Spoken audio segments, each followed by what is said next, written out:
everyone, how's it going? Okay, so, hi guys, LaserDude99 here. So, I am here to talk about the Joker, woo! Anyway, I've recently done a review on The Killing Joke, and it reminded me of a promise I did in an old announcements video where I said I would do a video called Let's Talk About Joker. And it's been a really long time has passed, so I thought, hey, let's talk about Joker. So welcome to Let's Talk About.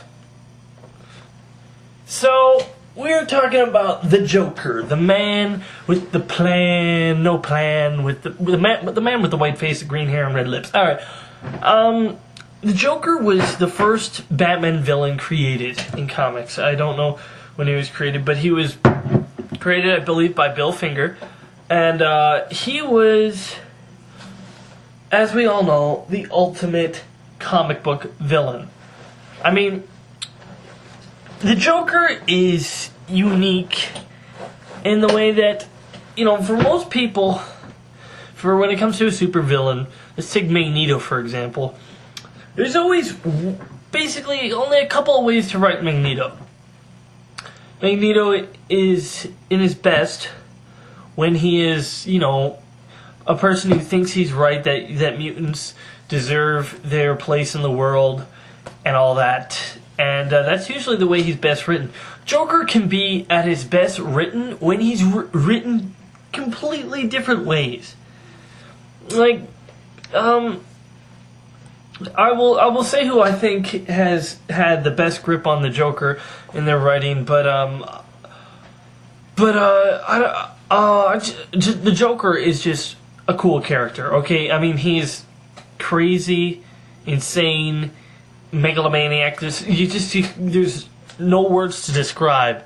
Now, the Joker has been presented in many ways, in many different forms. Probably the most famous and most talked about form is Heath Ledger's Joker. Heath Ledger did an amazing performance of the Joker. It wasn't a true comic book performance as the Joker. Not necessarily. For one thing, I never thought of the Joker sounding like that. And for me, in the comic books, Joker was more of a playful, happy villain. But it was still something that you could recognize as Joker, as a homicidal, chaos-driven maniac that just wants, you know, he just wants to have fun sort of thing. And his way of fun is to make everyone have chaos. I'm an agent of chaos. Anyway, then there's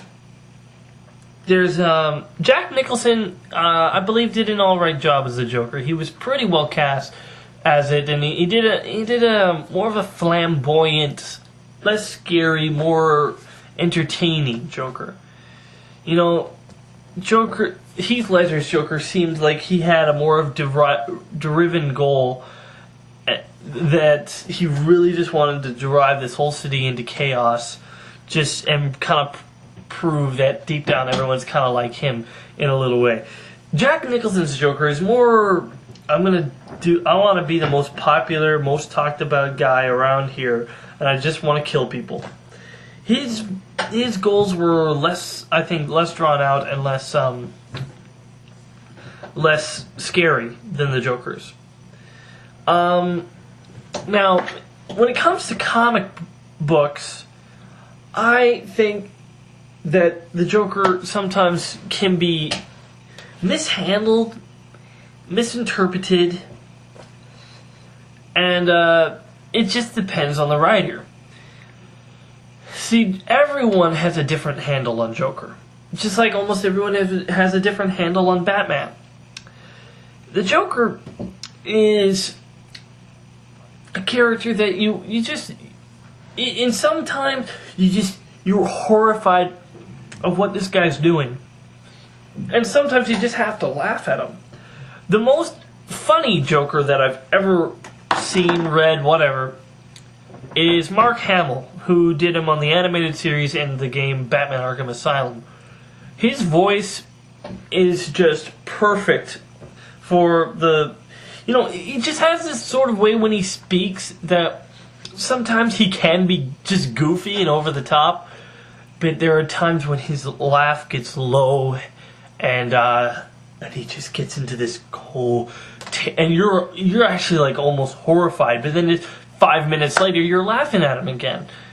I think that Mark Hamill as the Joker was one of the greatest performances and most true to the character's performances ever.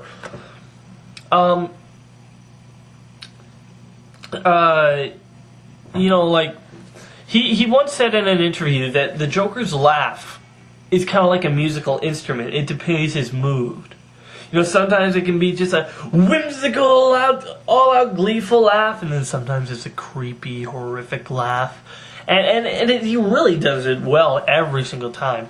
In comic books, though, of course, you never really get a laugh. You read ha ha hee hoo ha hee ho ho ha hee ha, but usually it's just ha ha ha ha ha ha ha.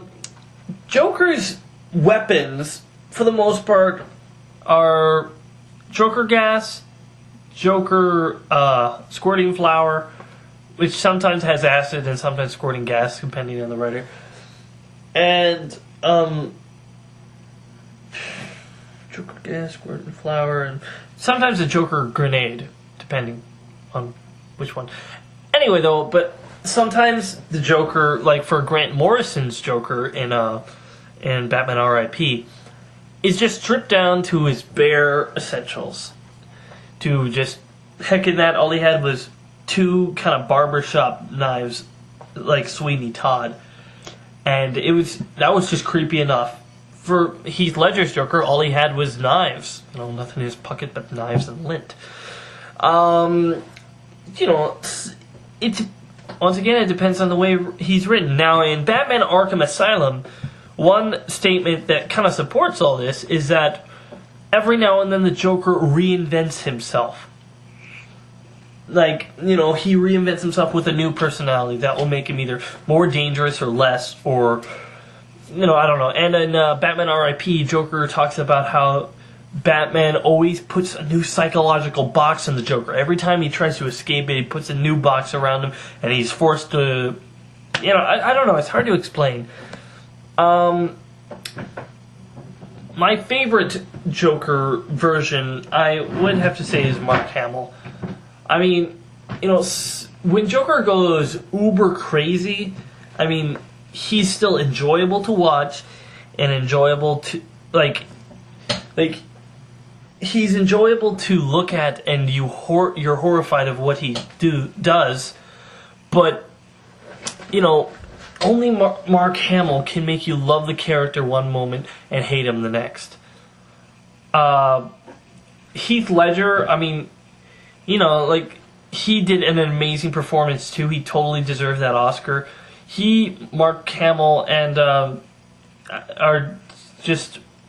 I just love the animated series. That's why I'm going Mark Hamill.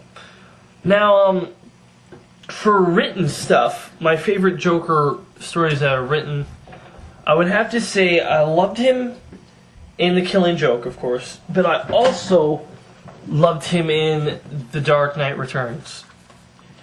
The way he's handled here by Frank Miller, Frank Miller had such a good handle on the Joker in this, and he's not in there throughout the entire story, but in bits and pieces, and I just love the way he was handled. I did like the graphic novel Joker that I have over there. That was also a nice take on him. I wasn't too happy with The Man Who Laughs, but I did like the way he was in The Death in the Family. Joker just has he's just the yin to Batman's yang, the greatest detective and the greatest psychopathic. It's the reasoning against the unreasonable. It's the preparedness against just the craziness. It's the anarchy versus control. And that is what makes the Batman-Joker relationship so great, and what makes Joker the #1 comic book villain. So, till next time, I'm LaserDude99. If I don't like it, it's not worth it. See ya. Be sure to check out more of my other videos on my channel. And wait for more coming soon. Keep smiling.